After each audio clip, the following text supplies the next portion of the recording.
Queridos amigos, iniciamos nuestro programa Ñande Yarañe en el día de hoy.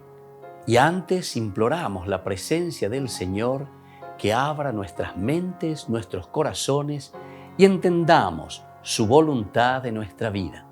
Rezamos en primer lugar por nuestros gobernantes, electos por el pueblo, por la gente, para responder a las necesidades de la comunidad. Rezamos por la honestidad, rezamos por el servicio y rezamos sobre todo por la generosidad. Y al mismo tiempo elevemos nuestras súplicas por cada una de nuestras familias en el día de hoy. Que el Señor Jesús bendiga nuestros hogares, a papá, a mamá, a los hijos.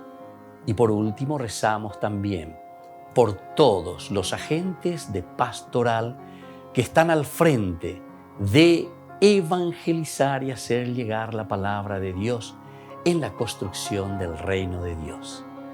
Iniciamos de esta manera en el día de hoy nuestro programa Ñande Yarañe. Este programa cuenta con el apoyo de la Fundación Santa Librada. Bienvenidos a Ñande Yarañe, un espacio de reflexión donde compartimos con el Padre Víctor Luis Cabañas sus conocimientos sobre el Antiguo y Nuevo Testamento.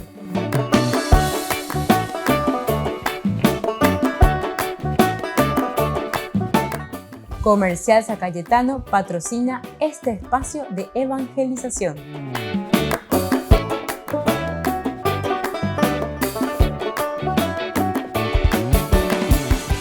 Queridos amigos, estamos iniciando con nuestro programa Ñande Yarañe en Nuevo Testamento y estamos reflexionando sobre la teología del Evangelio de San Lucas y estamos mirando estos capítulos desde el 19 en realidad, la última partecita que va del 47 hasta el capítulo 24 donde termina con el versículo 53. El tema principal de esta sección es de Jerusalén hasta la Ascensión, que luego continúa también con el segundo tomo de los escritos de San Lucas, que sería Hechos de los Apóstoles.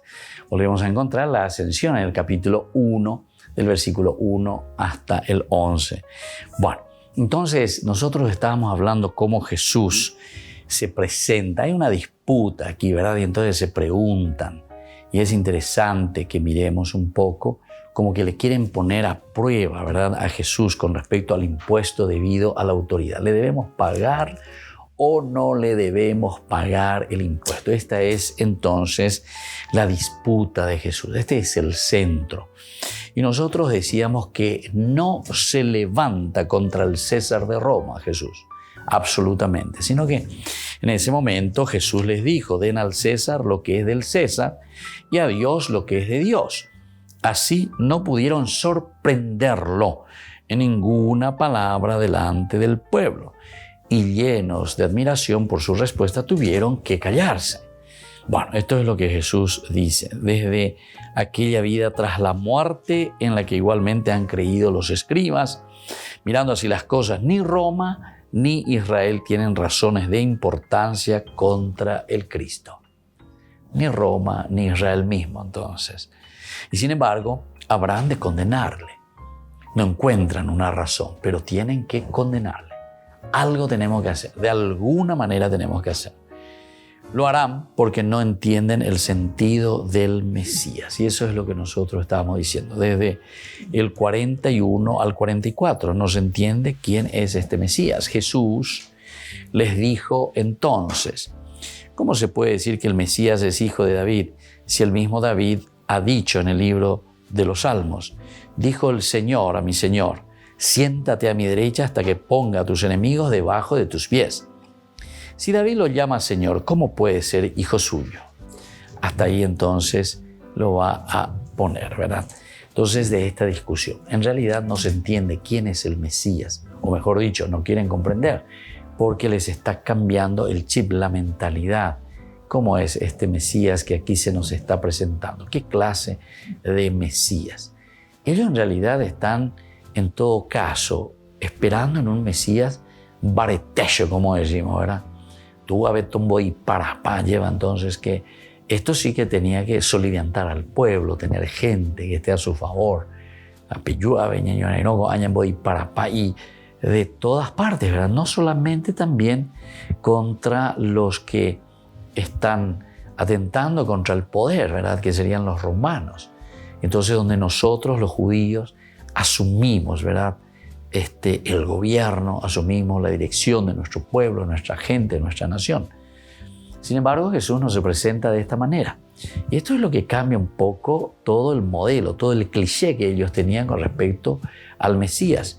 Y por lo tanto, cuando viene el Mesías, dice que ni ellos mismos saben de dónde vendrá ni cómo será, pero ellos están esperando con uno que venga con mucha fuerza, con una intervención fuerte para que pueda entrar. No así un Mesías ya es de tembleque.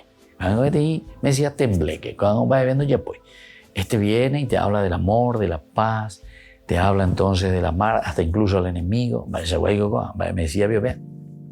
Entonces, se dan cuenta también, más adelante lo vamos a reflexionar, porque cuando Jesús es presentado por Pilatos en ese Viernes Santo para nosotros, entonces Pilato justamente dice, he aquí el Mesías de ustedes, este es el hombre.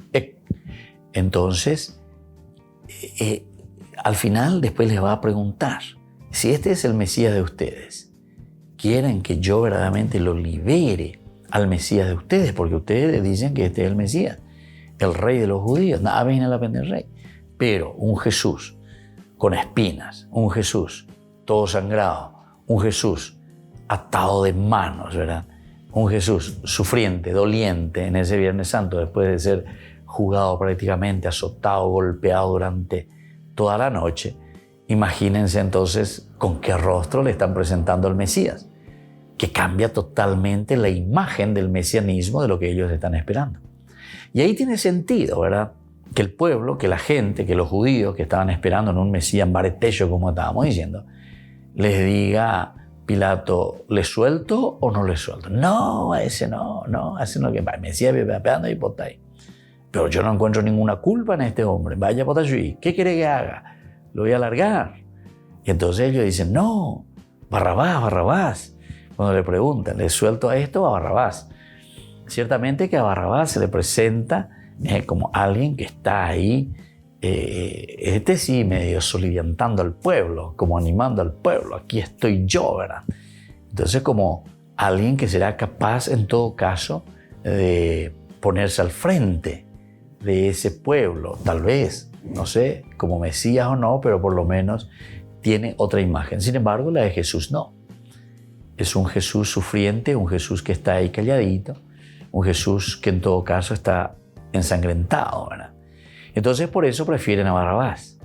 Y ahí entonces cuando les pregunta y les dice, ¿y con este entonces qué voy a hacer? A Pecha voy a mencionar orando de hipotay, crucifícalo, sacarle de nuestra historia.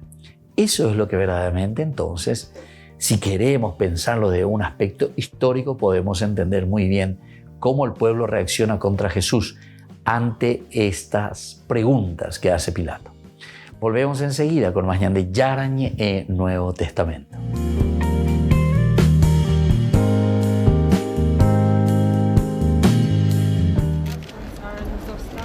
Francisco sigue muy de cerca la evolución de la guerra en Ucrania y sobre todo escucha las historias que llegan de ahí. En una tarde de domingo recibió a los representantes de Cáritas Ucrania y Cáritas Spes Ucrania. Muchas veces nos expresó su preocupación por Ucrania, por su gente, por la situación humanitaria. Y podías ver que esto le afectaba, que sentía de modo especial toda esta situación humanitaria provocada por la guerra. El encuentro tuvo lugar en una atmósfera especial. Iba a ser en una de las salas que hay en Santa Marta, pero Francisco cambió de opinión.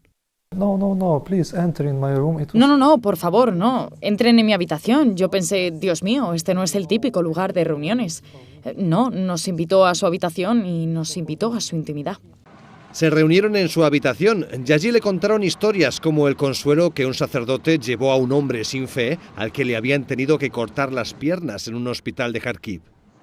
O la historia de un sin techo que se convirtió en el voluntario más activo de Cáritas y una de las personas más entregadas en la ayuda humanitaria, o de las mujeres a las que tuvieron que ayudar a dar a luz. I don't know. I think that in many stories. No lo sé, pero creo que hay muchas historias de gente o muchas historias mías en las que he visto la mano de Dios. Tetiana recuerda episodios impactantes, como cuando vio caer misiles cerca de su casa. Ese tipo de experiencias se quedan contigo. A veces te olvidas de que la guerra continúa porque estás muy centrada en el trabajo, en seguir varios asuntos, y de repente la destrucción irrumpe en tu existencia, en tu vida, y entonces te devuelve a la brutalidad y sin sentido de la guerra.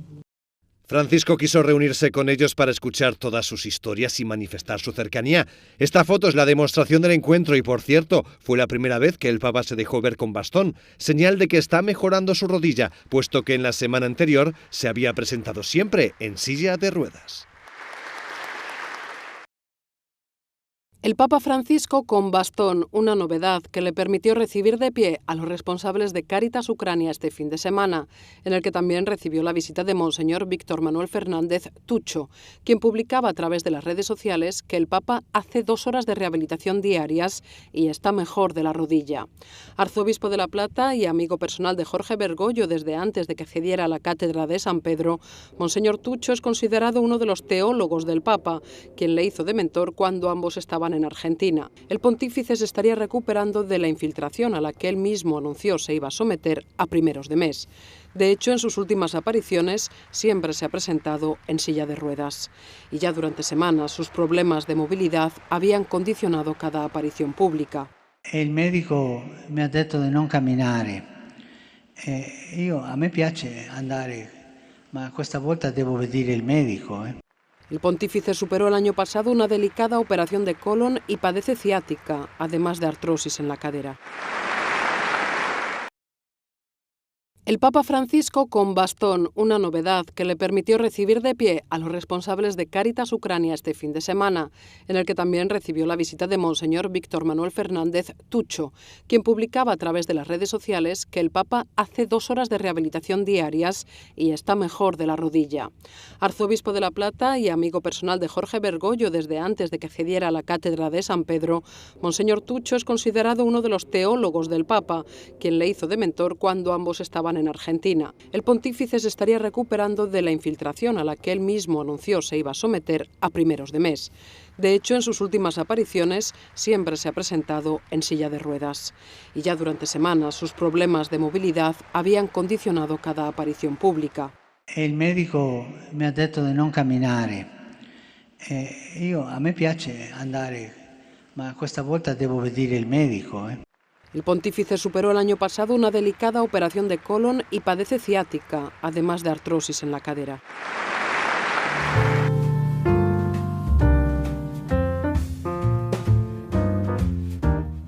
Niños, les invito a participar de nuestra catequesis de todos los días, Aprendiendo con Jesús.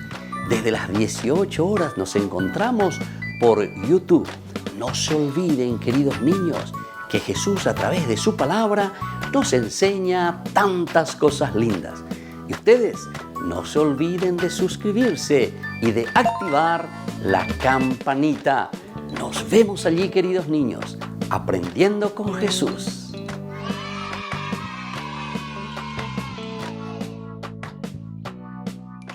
Queridos amigos, les invito a todos a participar de los cursos bíblicos Ñande Yarañe e Antiguo Testamento.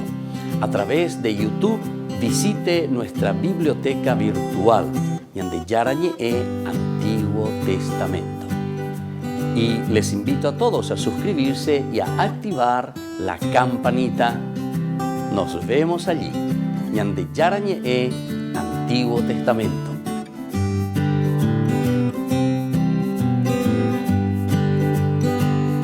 Con María Auxiliadora, festejemos a todas nuestras madres. Este domingo 22 de mayo, les invitamos a disfrutar de una exquisita tallarinada en la parroquia San José Obrero, en Senador Long y Lillo, Villamorra. Al mismo tiempo, nos estaremos fortaleciendo más con las emisiones de Ñande Yarañe, Canal 25 de Tigo. Costo de la porción 15.000 guaraníes. Con María Auxiliadora, festejemos a todas nuestras madres.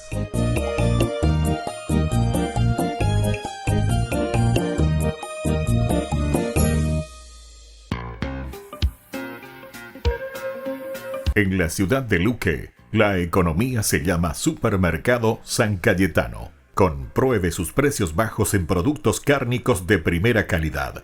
Panificados, verduras, vegetales, frutas, artículos de bazar, ferretería, ropería. Supermercado San Cayetano, Humaitá 168, casi Capitán Vado, ciudad de Luque.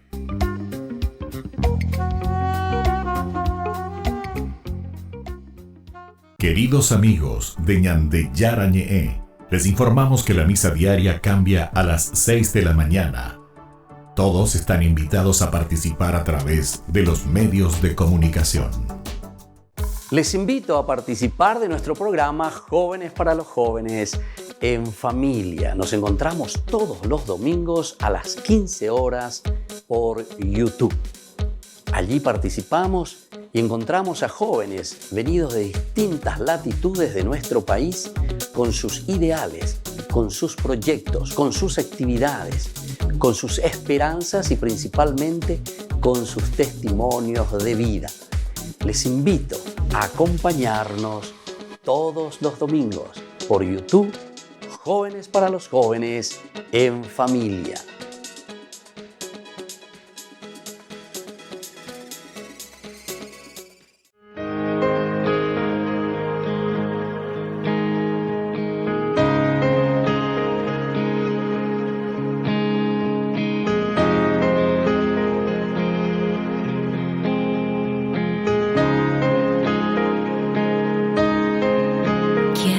Ser como tú, María, alabar a Jesús con mi vida, dar un sí sin reservas y sin miedo y confiar la voluntad de Dios. Madre María, quiero ser como tú, dedicar mi vida a Jesús como tú y amar y abrazar la cruz como tú.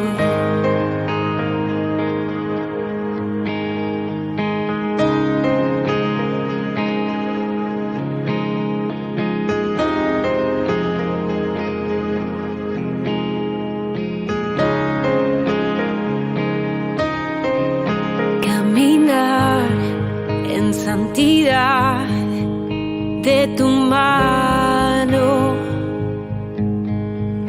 y vivir protegida bajo tu amparo,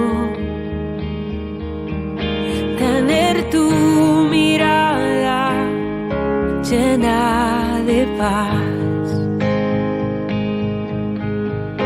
y hacer todo con amor y humildad.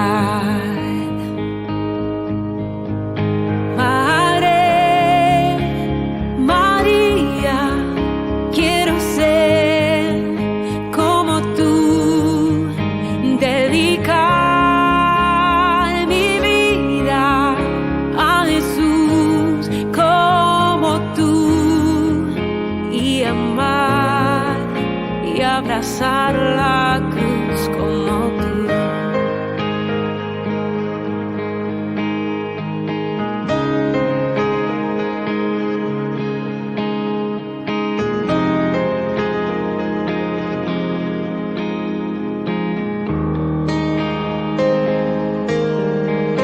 Madre María, quiero ser como tú.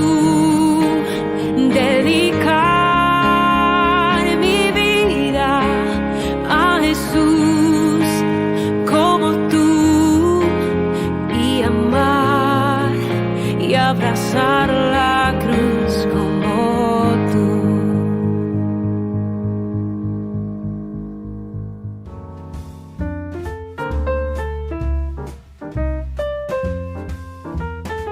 Queridos amigos, seguimos con Ñande Yarañe en el Nuevo Testamento. Estamos reflexionando sobre este capítulo tan hermoso y sobre estos pasajes que nos presentan la teología de San Lucas.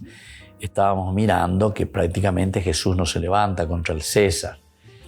Defiende aquella vida tras la muerte en la que igualmente han creído también los escribas.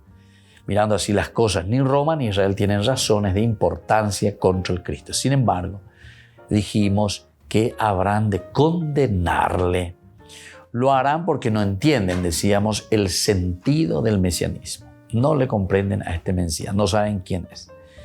Lo harán en este sentido, porque Jesús critica la actitud y religión de los escribas que, mostrándose externamente cumplidores, han llegado a convertir su vida de oración en una farsa, en un medio de adquirir reputación y de apoderarse de los bienes de los pobres.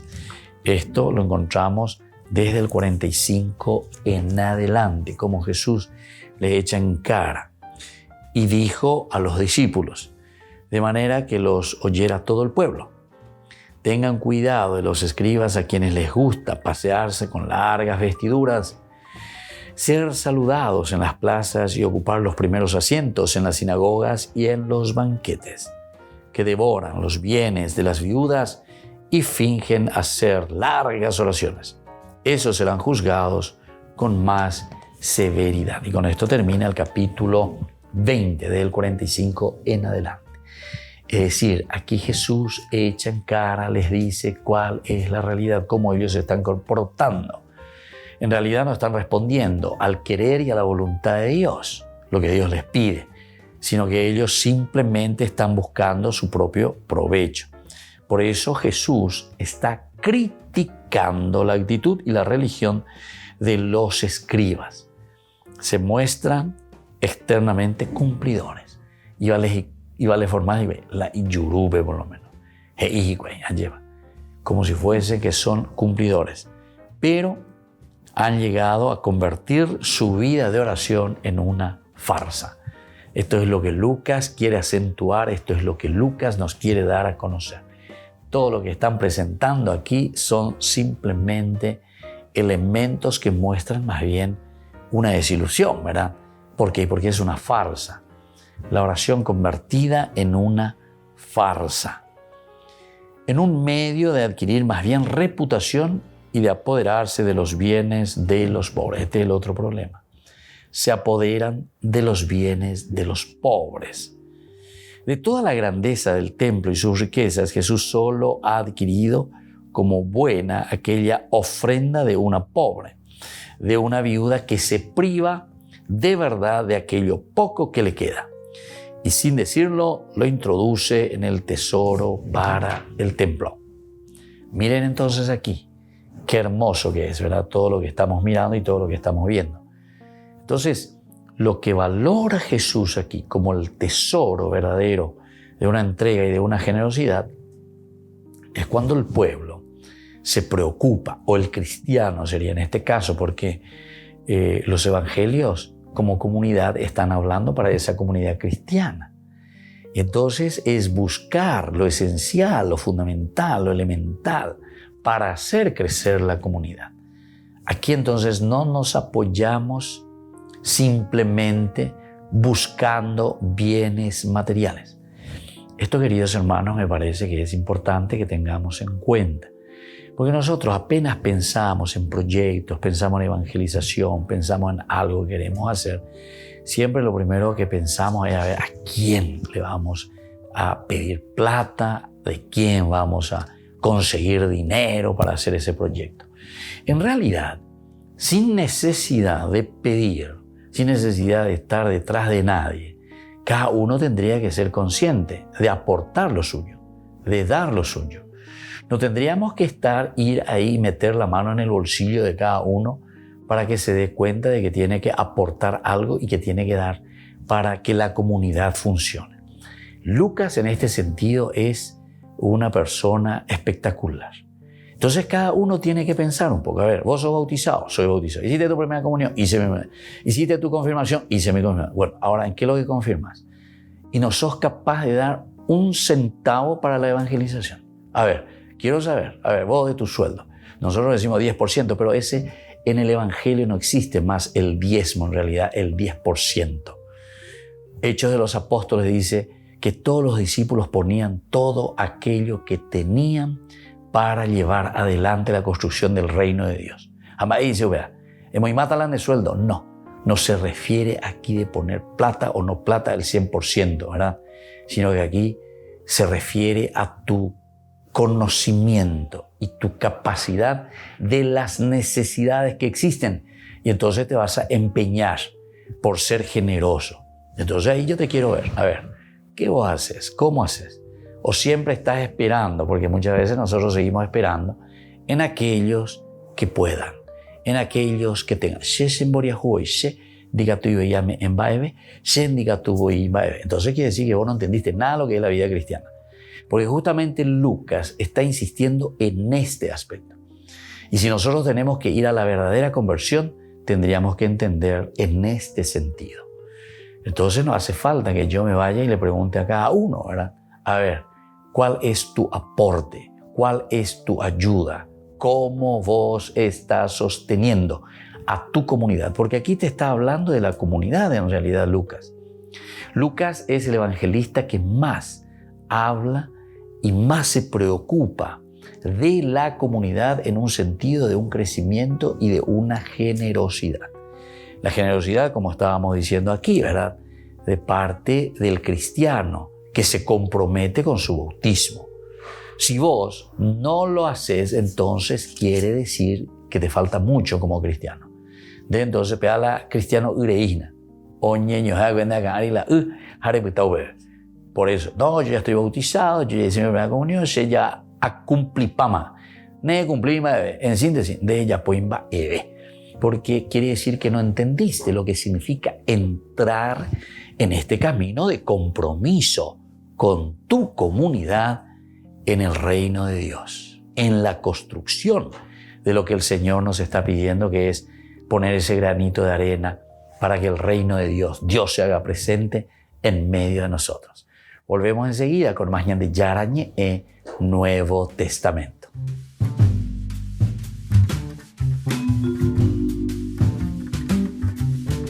Amigos de Ñande Yarañe, les invito a participar todos los días de la Santa Eucaristía a las 6 de la mañana por nuestra plataforma YouTube Ñande Yarañe. Vamos a escuchar la palabra de Dios y fortalecernos con el mensaje de amor del Señor.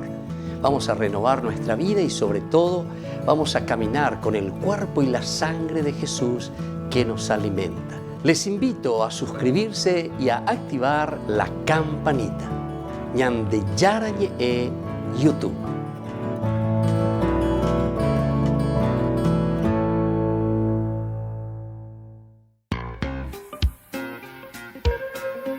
En la ciudad de Luque, la economía se llama Supermercado San Cayetano. Compruebe sus precios bajos en productos cárnicos de primera calidad. Panificados, verduras, vegetales, frutas, artículos de bazar, ferretería, ropería.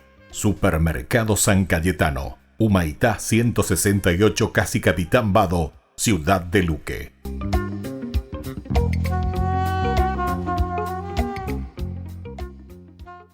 Queridos amigos, ¿quieren conocer los libros del Nuevo Testamento?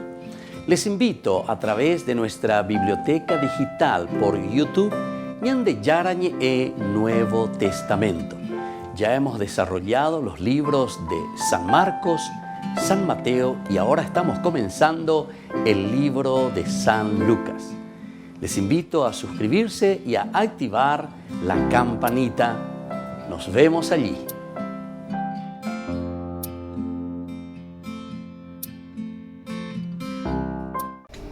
Les invito a formar parte de la Fundación Ñande Yarañe. Con su aporte nos está ayudando a la evangelización de las familias. Sus aportes lo pueden hacer a través de Giros Tigo y también a través de la cuenta de la Fundación Ñande Yarañe. Que el Señor Jesús les bendiga y multiplique su generosidad.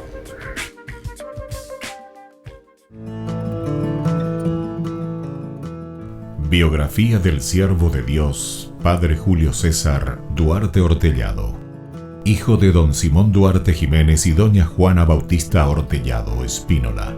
Nace en Caazapá el 12 de abril de 1906 a las 3 de la tarde, un jueves santo.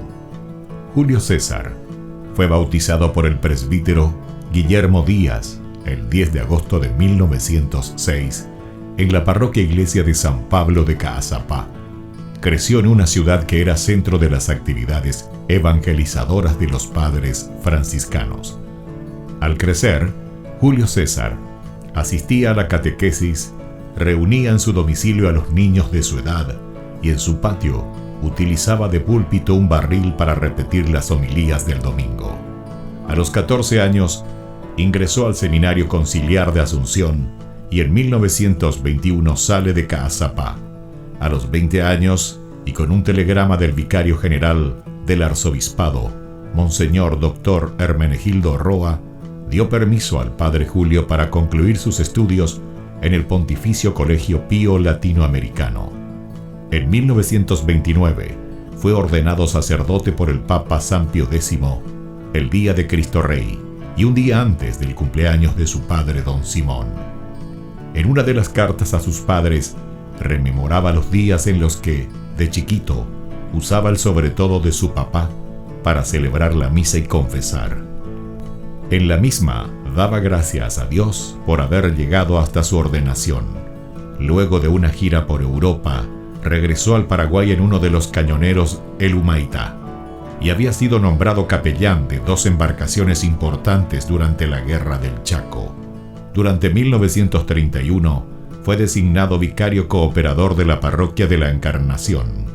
El 7 de diciembre fue nombrado teniente cura de la Iglesia Metropolitana y capellán de la Casa del Buen Pastor. En 1932 fue nombrado teniente cura de Caazapá y sus excusadurías, cura párroco de Ubecuí y excusador de Cucuó, también de Buyapeú. Nombramientos recibidos por su obispo diocesano Dr. Agustín Rodríguez. Por último recibe el nombramiento de cura párroco de la parroquia de Villarrica. El amor y familiaridad, la Eucaristía era el tema preferido de sus enseñanzas y predicaciones. Se destacaba en su personalidad una pureza de vida, humildad y profunda caridad. Llevó una vida de austeridades voluntarias, de abnegaciones sin límites y de desprendimiento absoluto de todo lo material y terreno. El padre Julio impulsó la construcción del hospital de Ubecuí en 1936, resolvió adquirir una casa parroquial y luego construyó el Hogar San José. En 1941 gestionó la visita de las Hijas de la Misericordia de la Tercera Orden de San Francisco. Además, en compañía de la comunidad, inició la construcción de la iglesia de Ubecuí y acompañó también con la construcción de los templos de Cucuó y Buyapeú. También asumió la presidencia de la Comisión de Fomento y Trabajo de Ubecuí y la reparación del camino de Quindú a Ubecuí. La falta de caminos y rutas aislaba a los 3 pueblos y dificultaba el comercio de los productos agrícolas. Con la ayuda de la comunidad, trazó las rutas, hoy realidades. El 4 de julio de 1943, a los 37 años de edad, el padre Julio falleció debido a la enfermedad de tifus. Los restos del padre Julio fueron depositados en la iglesia de Ubecuí. En el 2020, el Monseñor Celestino Ocampo anunciaba la apertura canónica de la causa de beatificación del siervo de Dios Padre Julio César Duarte Ortellado. Una comisión estudiará los aspectos de la vida del siervo de Dios.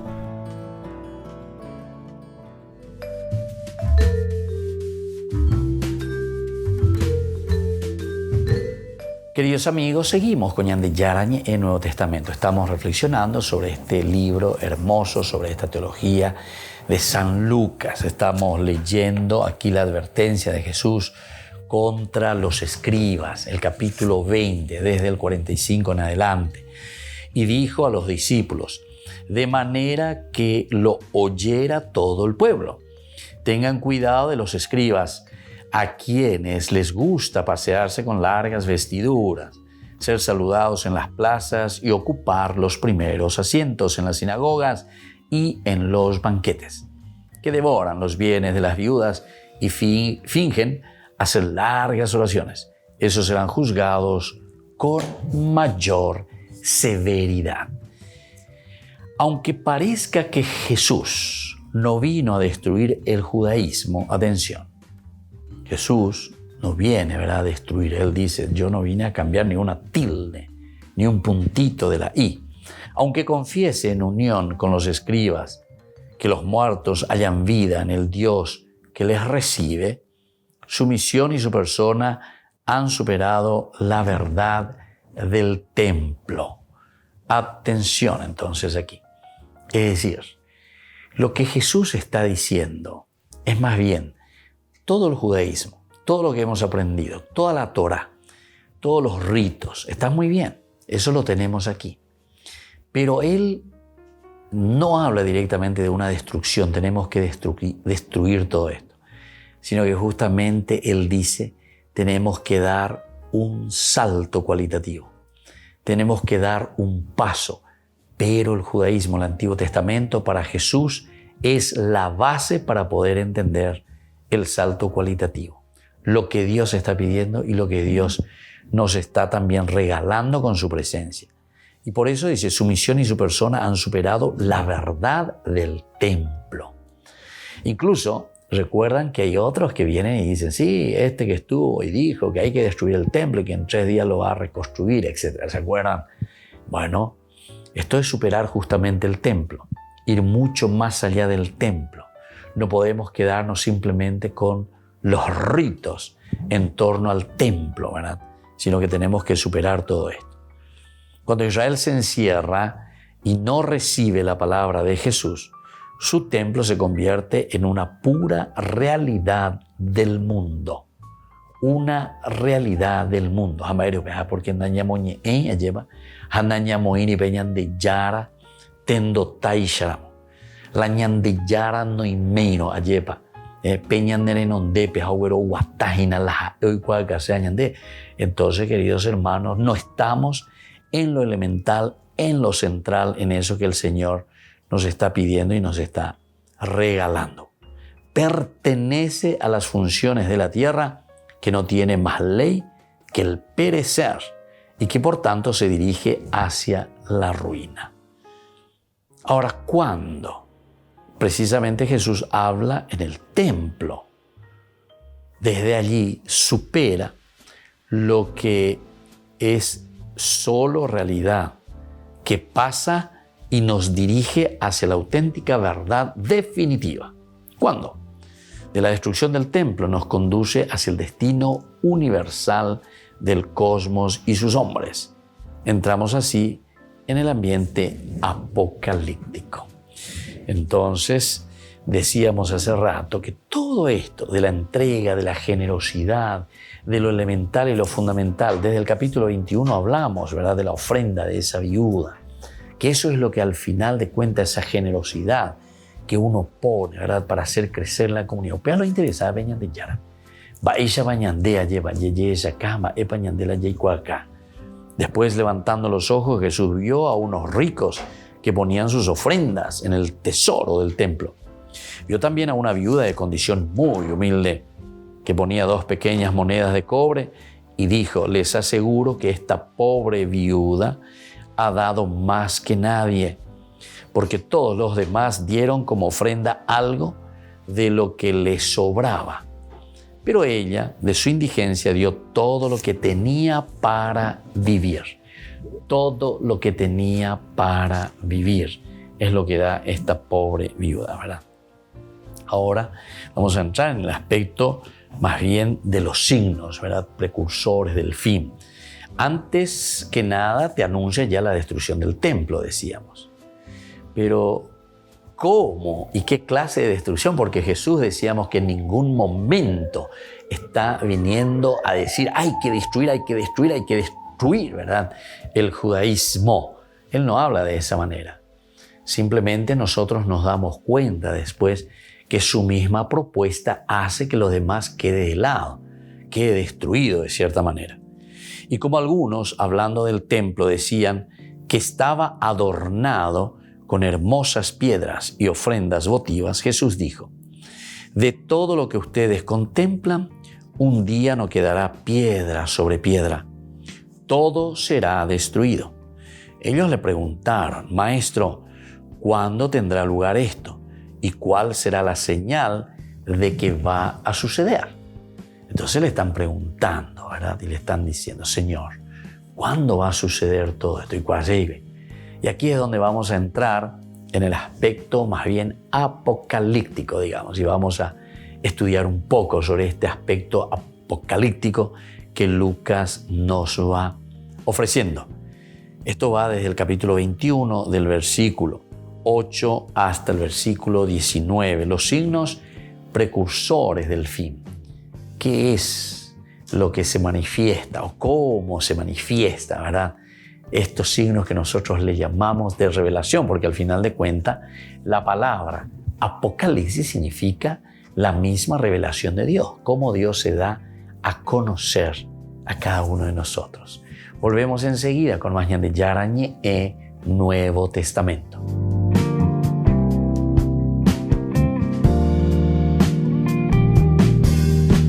Les invito a participar de nuestro programa Jóvenes para los Jóvenes en Familia. Nos encontramos todos los domingos a las 15 horas por YouTube.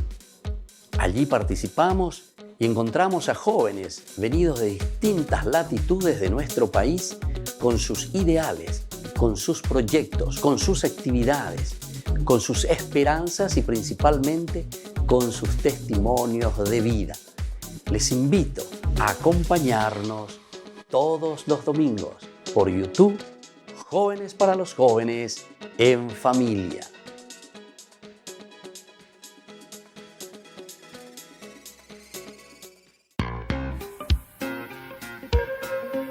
En la ciudad de Luque, la economía se llama Supermercado San Cayetano. Compruebe sus precios bajos en productos cárnicos de primera calidad.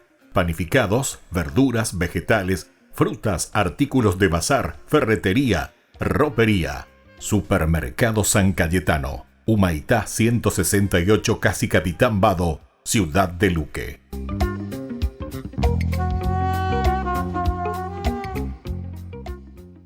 Con María Auxiliadora, festejemos a todas nuestras madres. Este domingo 22 de mayo, les invitamos a disfrutar de una exquisita tallarinada en la parroquia San José Obrero, en Senador Long y Lillo, Villamorra. Al mismo tiempo, nos estaremos fortaleciendo más con las emisiones de Ñande Yarañe, Canal 25 de Tigo. Costo de la porción 15.000 guaraníes. Con María Auxiliadora, festejemos a todas nuestras madres.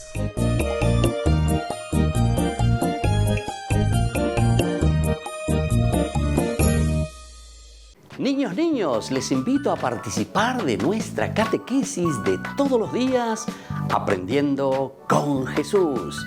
Desde las 18 horas nos encontramos por YouTube.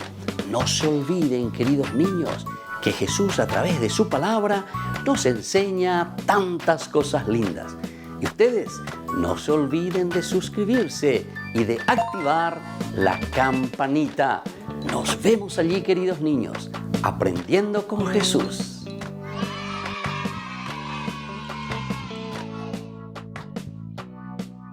Queridos amigos de Ñande Yarañe, les informamos que la misa diaria cambia a las 6 de la mañana.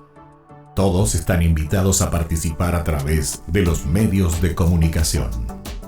Queridos amigos, les invito a todos a participar de los cursos bíblicos Ñande Yarañe e Antiguo Testamento. A través de YouTube, visite nuestra biblioteca virtual Ñande Yarañe e Antiguo Testamento. Y les invito a todos a suscribirse y a activar la campanita. Nos vemos allí, Ñande Yarañe e Antiguo Testamento.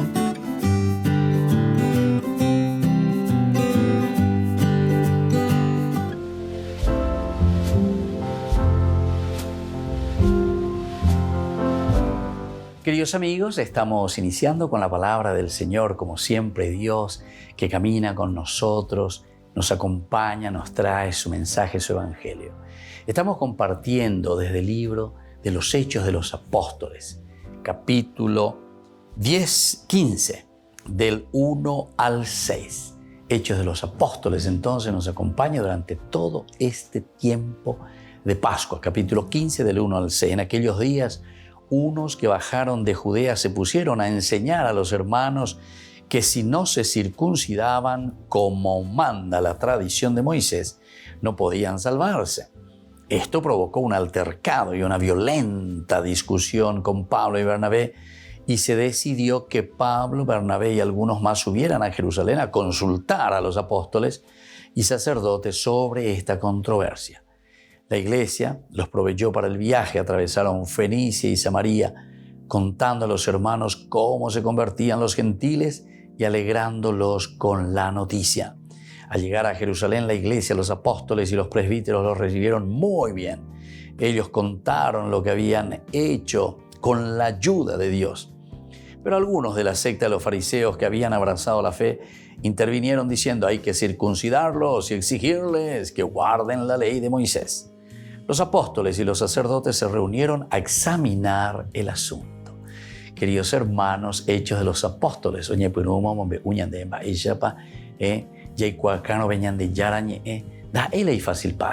vamos a encontrar controversias. El que quiere hacer el bien, queridos hermanos, todos los santos encontraron siempre, y algunas veces dentro de su mismo grupo, ¿entienden? Dentro de esa misma comunidad. Los fariseos, no, entonces no se abren a la universalidad. Entero ya ponen la circuncisión. Con ando y con los judíos de catuya lleva, o güero viajo guatabeñan de yarara pereje, así como el Señor Jesucristo nos invita. Y sin embargo, Pablo y Bernabé, que son, como dice el Papa Francisco, los que están, iglesia en salida, y ponen la necesidad del pueblo y de esta gente, de estos gentiles, de estos paganos. Y ellos dicen que hay elementos mucho más importantes, que es la vida de la caridad, del amor, del servicio, que es una verdadera conversión hacia los hermanos, hacia la comunidad. Y eso significa convertirse a Dios. Que la bendición de Dios descienda sobre cada uno de ustedes, el Padre y el Hijo y el Espíritu Santo. Amén.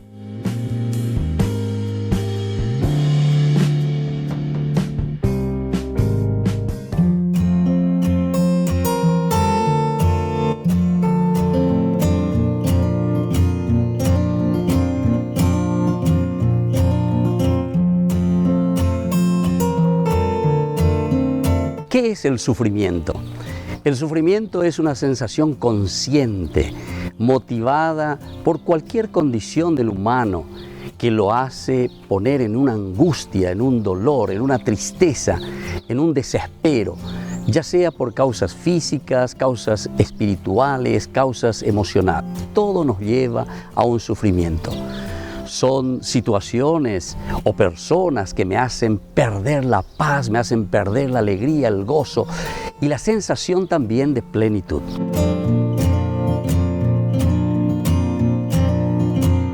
¿Por qué Dios permite tanto sufrimiento? La mayoría de las veces nosotros tenemos un concepto equivocado, erróneo del origen del sufrimiento. Lo primero que nosotros pensamos es que Dios me está castigando, que Dios me puso este sufrimiento. Y sin embargo, jamás Dios, que nos quiere tanto, que nos ama, estaría jugando con nosotros. Jamás Dios podría hacer esto con nosotros. ¿O acaso nosotros pensamos que esto es un juego de Dios? Sin embargo, tenemos que entender qué es entonces el sufrimiento. El sufrimiento es un encuentro más bien con nuestra limitación, pero que por el contrario, Dios nos da la energía suficiente para poder sobrepasarlo.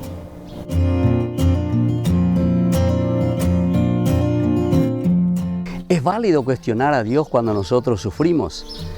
Pensamos casi siempre mal en todo momento, porque siempre nos enojamos nosotros. Lo primero que hacemos es con Dios. Cuestionamos todo. Nosotros pensamos que Dios es deshonesto con nosotros porque nos hace sufrir.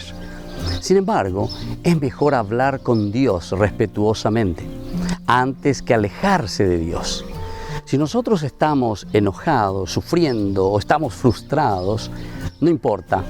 Lo importante es entonces irnos hacia Dios, hacer ese discernimiento, hacer esa escucha y entonces esto mismo de escuchar a Dios, de entender qué es lo que Dios quiere en nuestra vida, puede ayudarnos para que el dolor vaya pasando.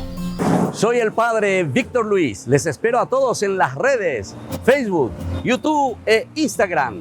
¡Nos vemos!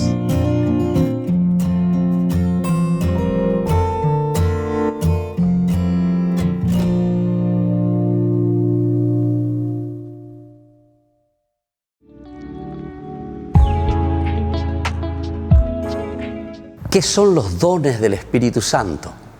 Los dones del Espíritu Santo, queridos amigos, son gracias de la manifestación de Dios que viene a nuestro encuentro, a nuestra vida, a nuestra comunidad, para que nosotros podamos actuar y sobre todo para que nosotros podamos discernir el camino que debemos realizar. Ese camino que nos lleva justamente hasta la plenificación de la propia vida cristiana. Estamos llamados todos nosotros a la resurrección y es por eso que esta unión que existe entre resurrección, ascensión y Pentecostés. Pentecostés concluye toda esta fiesta tan importante de la resurrección. Es decir, no podemos quedarnos simplemente diciendo Jesús resucitó, sino que conociendo que Jesús sube al cielo y ahora nos envía y nos dice, yo sube al cielo, porque ahora ustedes son quienes deben continuar esta misión. Pero para poder continuar esa misión, queridos amigos, necesitamos la fuerza del Espíritu Santo. ¿Tenemos que pedir los dones del Espíritu Santo al Señor? Ciertamente que sí. Nosotros sabemos que en el libro de Isaías es el primer lugar bíblico donde encontramos los 7 dones del Espíritu Santo. Y nosotros tenemos que pedir los dones del Espíritu Santo porque el Señor nos pueda donar, porque el Señor nos pueda regalar estas gracias especiales para hacer nuestro camino de discernimiento. El camino es tan importante, queridos hermanos, en la medida en que nosotros entendemos que solamente la gracia del Espíritu Santo es aquella que nos puede guiar a hacer bien las cosas, es decir, a cumplir con la voluntad de Dios, a cumplir con aquello que el Señor quiere de cada uno de nosotros en primer lugar. Pero nosotros estamos viviendo en una comunidad y por lo tanto también tenemos que discernir ese camino para nuestra propia comunidad.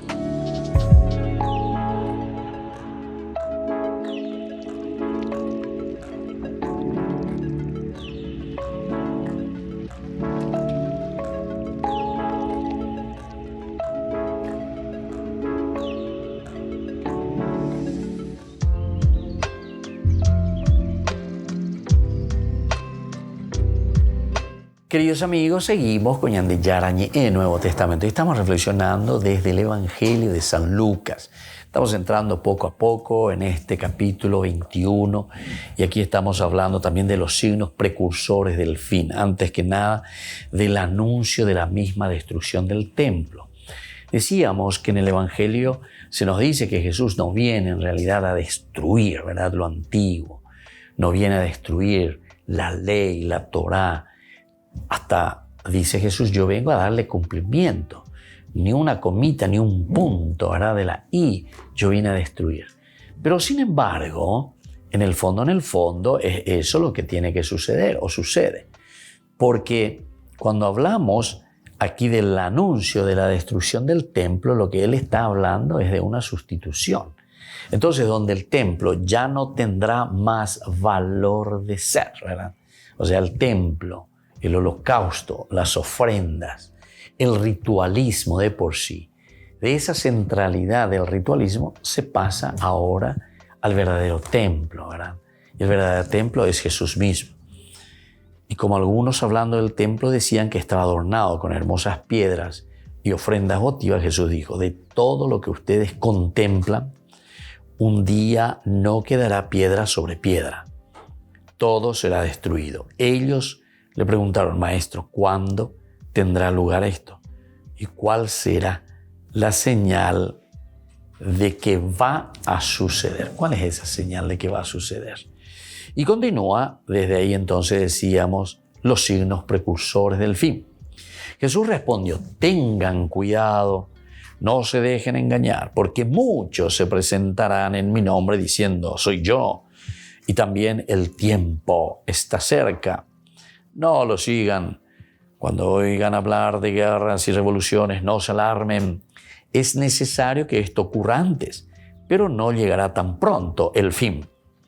Después les dijo, se levantará nación contra nación, reino contra reino. Habrá grandes terremotos, peste y hambre en muchas partes. Se verán también fenómenos aterradores y grandes señales en el cielo. Pero antes de todo esto, los detendrán, los perseguirán, los entregarán a las sinagogas y serán encarcelados. Los llevarán ante reyes y gobernadores a causa de mi nombre. Y esto les sucederá para que puedan dar testimonio de mí. Tenga bien presente que no deberán preparar su defensa, porque yo mismo les daré una elocuencia y una sabiduría que ninguno de sus adversarios podrá resistir ni contradecir. Serán entregados hasta por sus propios padres y hermanos, por sus parientes y amigos, y muchos de ustedes los matarán. Serán odiados por todos a causa de mi nombre, pero ni siquiera un cabello se les caerá de la cabeza. Gracias a la constancia, salvarán sus vidas. Muy bien. Entonces aquí, queridos amigos, estamos encontrando y estamos viendo, ¿verdad?, lo interesante, lo grande que se nos va presentando en este evangelio. Aquí nosotros hablamos, y bueno, ¿y cómo será todo esto? Decíamos que Jesús no viene así directamente, ¿verdad?, como para destruir, ¿verdad?, como para pelearse y para decir yo no quiero saber nada del judaísmo, sino que de por sí su misma presencia, su manifestación es lo que hace entrando en este ambiente apocalíptico. Veamos un poco cómo se va dando entonces. ¿Cuándo sucederá, verdad? ¿Cuándo? ¿Cuándo? Esa es la pregunta que todos nos hacemos. Tal es la pregunta que formula la inquietud humana. Terobeteña por donde araka ícolo y cota upea. Rejoja venderes en dúa llevan terobeteas hoy cuase manteoy. O cuando uno lee el Apocalipsis, ¿verdad? Porque justamente estamos en un lenguaje apocalíptico. Entonces muchos entienden y creen que esto es una cuestión así de tiempo, de calendario, de horario. Ahí está. Oma. Y sin embargo no entendemos, ¿verdad?, que estos son géneros literarios que ya sucedieron, que suceden y que sucederán. Así de sencillo, ¿entienden? Es la manifestación y es la revelación de Dios, pero siempre dentro de una historia de salvación. Y la historia es para cada tiempo la historia de la historia, ¿entienden? Lo que fue en el año 1900 es diferente de lo que es en el año 2000 y lo que será en el año 3000 y lo que será en el año 4000, ¿verdad? O sea, cómo se va desarrollando la humanidad, cómo el hombre va viviendo y cómo el hombre se va acostumbrando, ¿verdad?, a su misma realidad. Y es ahí donde Dios se manifiesta. Upeago dice la Apocalipsis. Apocalipsis es un género literario para decirte revelación. La revelación dice, ella manifiesta, ella manifiesta. Y cada tiempo tiene su manifestación propia, ¿verdad? De acuerdo a los procesos, a los progresos, a las influencias, a las situaciones que vamos viviendo. Y entonces por eso dice a tal pregunta que la inquietud humana presenta continuamente. Quisiéramos saber como adivinos, que es importante la idea llevar. Quisiéramos saber como si fuésemos adivinos, ya adivina pa, yecuapa hoy. Estamos ahí la pecha, voy a aprovechar las apisares.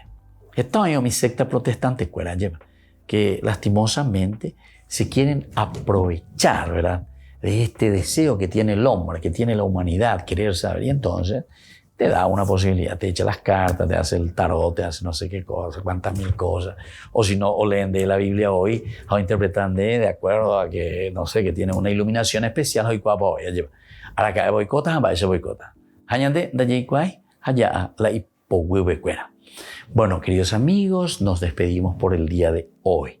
Les dejo la bendición del Señor, el Padre y el Hijo y el Espíritu Santo. Amén. Y hasta la próxima con más Ñande Yarañe e Nuevo Testamento.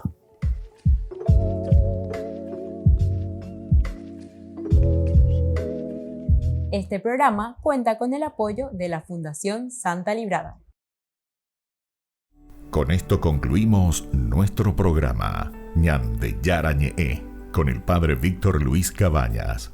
Les invitamos a todos a seguirnos todos los días por los medios de comunicación y también en nuestras redes sociales, Facebook, Instagram, YouTube. Que Dios los bendiga y proteja.